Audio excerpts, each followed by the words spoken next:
Un petit garçon demande un jour à sa maman, dis maman, je vois que depuis quelque temps tu prends des cheveux blancs par-ci par-là, toi. D'où ça vient les cheveux blancs? Alors comme il l'a énervé le matin, elle en profite pour lui dire, c'est à cause de tes bêtises. Tu fais une bêtise et hop, moi ça me fait du souci et un cheveu blanc de plus. Il réfléchit quelques secondes et puis il lui dit, eh bien maman, toi tu as dû en faire beaucoup des bêtises parce que mamie, elle est toute blanche. Le père Pascal Hide, dans son livre Gratitude, fait remarquer que c'est une loi universelle. Cette maman ne s'attendait pas à ce retour du berger à la bergère, à ce retour de l'ascenseur, et pourtant, dans le cosmos, c'est ainsi. Il y a l'inspiration et l'expiration, le flux et le reflux, l'aller et le retour, diastole et systole. Et nous retrouvons ceci, par exemple, prenons simplement la respiration. Notre organisme a besoin d'oxygène, nous l'inspirons, mais il rejette le gaz carbonique qui serait toxique pour notre métabolisme. Au contraire, la plante, elle, se nourrit de gaz carbonique et elle rejette de l'oxygène qui est nécessaire à notre vie. Dans nos sociétés de consommation, fait remarquer le père Pascal Hide, c'est je prends, je consomme, je jette.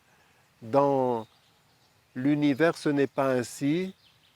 Ce qui est jeté par l'un est bénéfique à l'autre.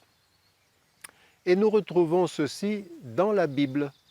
Par exemple, au chapitre 55 du livre d'Isaïe, il y a écrit « La neige et la pluie descendent des cieux et n'y retournent qu'après avoir abreuvé la terre, l'avoir fécondée et l'avoir fait germer pour donner la semence au semeur et le pain à celui qui a faim. De même, la parole qui sort de ma bouche ne me reviendra pas sans avoir accompli sa mission, sans avoir fait ce que je dis, sans avoir obtenu de résultats. Ce système, ce cycle est même à l'intérieur de Dieu, puisque le Père engendre continuellement son Fils, il le rend consubstantiel à lui, lui donne tout, et le Fils se reçoit entièrement du Père et se redonne sans rien garder par-devers lui au Père dans l'Esprit Saint. Le Père est tout l'amour donné, le Fils est tout l'amour reçu et le Saint-Esprit est tout l'amour échangé. Et Jésus, Dieu le Fils, est venu inscrire ce cycle, ce don dans notre humanité. Vous allez lire le chapitre 3 de l'Évangile selon Saint Jean, verset 35. C'est sans mesure que Dieu donne l'Esprit. Le Père aime le Fils et lui donne tout. Et vous avez l'inverse à la fin de l'Évangile, cette fois-ci dans l'Évangile selon Saint Luc, chapitre 19, Jésus est sur la croix et il dit « Père, entre tes mains, je remets mon esprit ». On a mot pour mot ce que Saint Jean dit. Et voilà, Jésus est en lui-même l'Eucharistie. Nous sommes invités à entrer dans ce mouvement. Le Père Jacques Fontaine disait que l'action de grâce, c'est la clé de l'harmonie universelle. Et le psautier, les 150 psaumes se terminent ainsi, que tout être vivant loue le Seigneur. Nous sommes les bénéficiaires passifs du don de Dieu, nous devons le rendre activement. Jésus est le premier qui le vit. À l'instar de Jésus, la Vierge Marie, elle reçoit Jésus et elle le redonne tout de suite après à Élisabeth et à Jean-Baptiste et à Zacharie dans son Magnificat. On connaît les événements de la rue du Bac. Catherine Labouré, Sainte Catherine Labouré, qui est religieuse cloîtrée à la Visitation, est réveillée par son ange gardien qui lui demande, qui lui fait signe de le suivre, et elle se retrouve à la chapelle. Elle voit la Vierge Marie qui a les mains tendues vers le monde et de ses mains partent des rayons lumineux.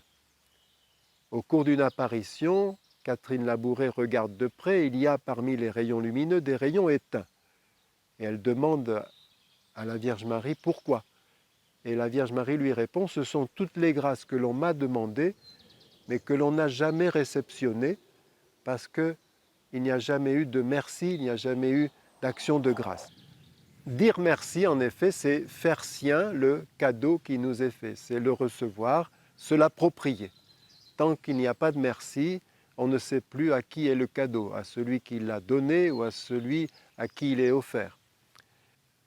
Une petite parabole raconte qu'une personne arrive à la porte du ciel, elle est prise en charge par des anges et elle doit traverser comme un vestibule assez long, plutôt un centre de tri postal, puisque les deux murs sont tapissés de casiers avec des noms écrits dessus. Alors elle demande aux anges si elle a un casier à elle aussi dans ce tri postal, dans ce vestibule.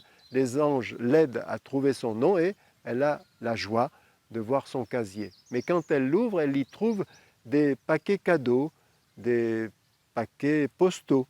Et elle dit, mais de quoi s'agit-il? Pourquoi sont-ils là?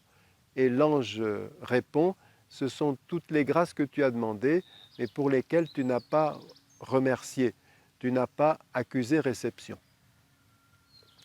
Nous avons un moyen de rendre grâce, de rester dans cette attitude, c'est l'Eucharistie. Quand je le dis aux jeunes, ils sont un petit peu étonnés parce qu'à l'heure des 35 heures ou des 32 heures, dire que dans une semaine il y a 168 heures, ça surprend et pourtant c'est exact. 24 heures par jour multiplié par 7, c'est 168. Et qui nous les donne, ces 168? C'est évidemment notre Créateur qui créait l'espace et le temps. Et il nous demande de lui en donner une par semaine. Une sur 168, ça ne fait pas 1% de ce qui nous est le plus précieux, c'est vrai, c'est-à-dire le temps, et pourtant c'est le meilleur moyen d'accuser bonne réception de tous les cadeaux de Dieu, de les faire siens, parce que oui, Dieu s'est mis à notre merci.